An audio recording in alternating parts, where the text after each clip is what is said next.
Halo guys, gimana kabarnya? Mudah-mudahan sehat-sehat semua guys. Balik lagi di channel kita 12 Pas. Guys, di sepak bola modern, peran kiper udah berubah total. Nggak cuma jago nangkep bola, tapi juga harus berani main di luar kotak penalti dan ikut bantu bangun serangan.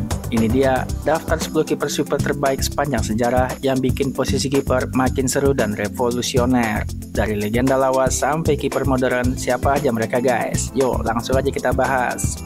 Gas! Ini dia 10 kiper sweeper terbaik sepanjang sejarah.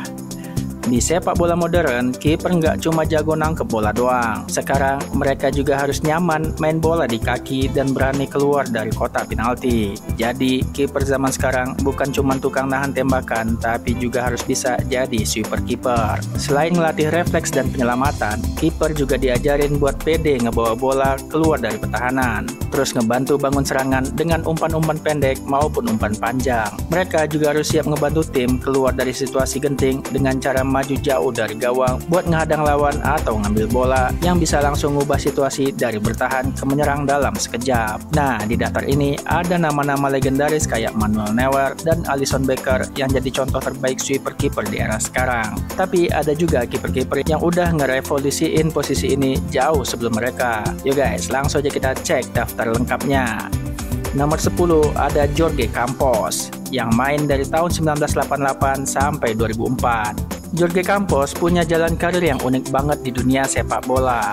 Awalnya dia malah jadi striker dan lumayan gacor di depan gawang. Tapi entah kenapa dia malah mutusin buat jadi kiper dan ternyata sukses banget. Karena dulunya striker, Campos udah jago main bola dari sononya. Itu yang bikin dia jadi salah satu sweeper kiper terbaik di awal kemunculan gaya ini. Dengan tinggi badan cuma 168 cm, lumayan pendek buat ukuran kiper, dia ngandelin kecepatan kilatnya buat buru-buru maju dan nyetop serangan lawan. Belum lagi skill main bolanya yang bikin dia sering banget ngebantu bangun serangan. Sampai sekarang jarang banget ada kiper setinggi Campos yang bisa sesukses dia.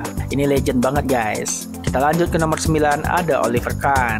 Dia main di tahun 1987 sampai 2008. Kalau ngomongin Oliver Kahn, yang kebayang jelas muka sangarnya guys. Gaya mainnya agresif banget, kadang bikin masalah, tapi juga yang ngebantu dia jadi salah satu sweeper kiper terbaik sepanjang masa. Oliver Kahn sering banget teriak-teriak ke back di depannya, soalnya dia emang sering harus maju buat nutupin kesalahan mereka. Di Bayern Munich, dia sering banget berperan kayak back tambahan yang siap maju 30-40 meter dari gawang buat ngehadang lawan.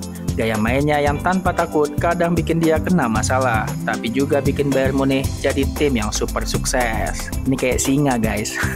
Kita lanjut ke nomor 8, ada Amadeo Carrizo yang main dari tahun 1945 sampai 1970. Carrizo ini bisa dibilang salah satu sweeper kiper pertama di dunia. Di Argentina, gaya mainnya disebut loco alias gila. Sama kayak Rene Higuita atau Hugo Gatti yang juga terkenal nekat. Di masanya, kiper itu tugasnya ya nangkep bola doang. Tapi Carrizo beda. Dia sering banget maju kayak back tambahan dan punya insting bertahan yang gokil buat ukuran kiper waktu itu. Nggak heran dia disebut sebagai salah satu pelopor gaya sweeper kiper yang sekarang jadi standar di sepak bola modern. Kita lanjut ke nomor 7, ada Rene Higuita. Dia main di tahun 1985 sampai 2009. Kalau ngomongin kiper yang flamboyan dan suka bikin jantung penonton deg-degan, Rene Higuita jelas masuk daftar. Kiper asal Kolombia ini jadi terkenal banget gara-gara scorpion kick ikoniknya waktu ngelawan Inggris di tahun 1995. Bukan cuma gaya mainnya yang agresif kayak Oliver Kahn, tapi Higuita juga punya flair dan kelakuan nyantai yang bikin dia beda dari yang lain. Higuita ini bisa dibilang tipe kiper yang suka nekat, makanya dia punya 41 gol sepanjang karirnya. Ya guys, seorang kiper nyetak 41 gol. Dibandingin kiper lain, dia emang gak tinggi-tinggi amat. Tingginya cuma 175 cm, tapi dia nutupin kekurangannya dengan keberanian dan gaya mainnya yang gak bisa ditebak. Makanya dia selalu seru buat ditonton guys. Kita lanjut ke nomor 6, ada Gyula Grosic. Dia main di tahun 1945 sampai 1962. Kalau fans bola zaman sekarang mungkin nggak terlalu familiar sama Gyula Grosic, tapi dia salah satu pioner sweeper kiper di dunia sepak bola. Kiper asal Hungaria ini jadi bagian penting di tim legendaris Hungaria yang masuk final Piala Dunia 1954. Beda sama Oliver Kahn yang suka teriak-teriak di depan gawang sambil ngegas ke pemain belakangnya, Grosic lebih elegan dan tenang. Dia lebih fokus ke distribusi bola buat mulai serangan balik, bukan sekedar ngehalau bola. Selain itu, dia juga jago banget dalam duel 1 lawan 1 yang sering bikin striker lawan panik terus gagal nyetak gol. Bisa dibilang, dia punya mental baja yang bikin dia jadi kiper spesial di zamannya. Kita lanjut ke nomor 5, ada Ederson yang main dari tahun 2011 sampai sekarang. Sejak gabung ke Manchester City di tahun 2017, Ederson sering bikin fans Manchester City deg-degan, tapi di sisi lain dia juga ngebantu tim jadi makin kuat. Dia ini contoh kiper modern yang bisa banget main bola dari belakang. Bahkan banyak yang bilang kalau dia dikasih posisi gelandang, dia masih bisa bersaing di level tinggi. Walaupun kadang-kadang blunder gara-gara suka keluar dari gawang, Ederson sering jadi penyelamat buat lini belakang City. Dia nggak ragu buat maju jauh ke depan buat nutup pergerakan lawan. Nggak cuma jago bertahan, Ederson juga bisa dibilang playmaker dadakan. Buktinya, dia udah nyetak 4 assist di Premier League. Bisa jadi di masa depan kita lihat dia ngasih umpan buat Haaland terus nyetak gol dari gawang ke gawang. Siapa tahu ya kan guys. Kita lanjut ke nomor 4, ada Jan Jongbloed. Dia main di tahun 1959 sampai 1986.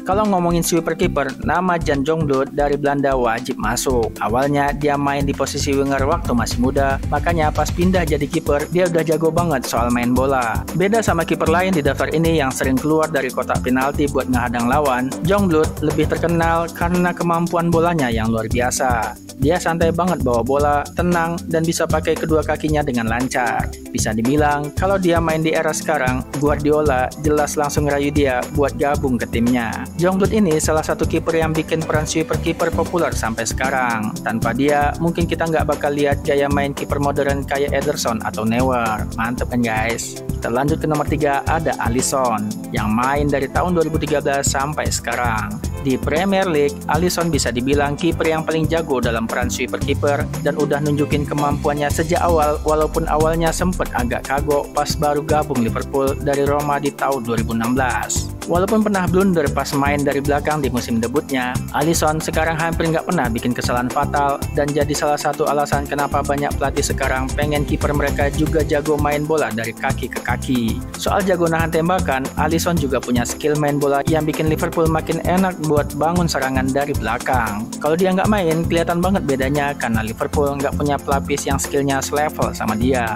Kita lanjut ke nomor 2, ada Lev Yashin. Dia main dari tahun 1950 sampai 1970. Sampai tahun 2024, Lev Yashin masih jadi satu-satunya kiper yang pernah menangin Ballon d'Or. Dia dapat penghargaan ini di tahun 1963 dan gak ada kiper lain yang bisa menang sejak saat itu. Kenapa guys? Karena pas Yashin main, dia udah jauh lebih maju dibandingkan kiper-kiper lain di zamannya, baik dari segi skill maupun cara mainnya. Walaupun sebelum Yashin udah ada kiper kayak Gyula Grosic dan Amadeo Carrizo yang juga jago sebagai sweeper kiper, Yashin punya segalanya. Dia nggak cuma hebat dalam nahan tembakan dan punya posisi yang selalu pas, tapi juga jago banget dalam main bola dan ngebantu pertahanan. Makanya banyak yang nganggap Yashin sebagai kiper terbaik sepanjang masa. Kita lanjut ke nomor 1, ada Manuel Neuer yang main dari tahun 2004 sampai sekarang. Di posisi pertama sebagai sweeper kiper terbaik sepanjang sejarah sepak bola ada legenda Jerman dan Bayern Munich Manuel Neuer. Sepanjang sejarah ada banyak kiper yang hebat dalam peran ini, tapi Neuer adalah yang terbaik dan bisa dibilang jadi pelopor gaya main yang sekarang jadi standar buat banyak kiper modern.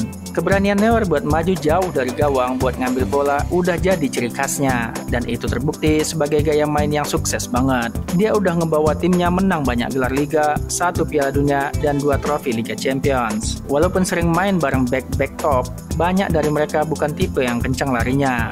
Makanya Neuer sering maju sampai 30 meter dari gawang buat nutupin pertahanan timnya seakan-akan dia back tambahan.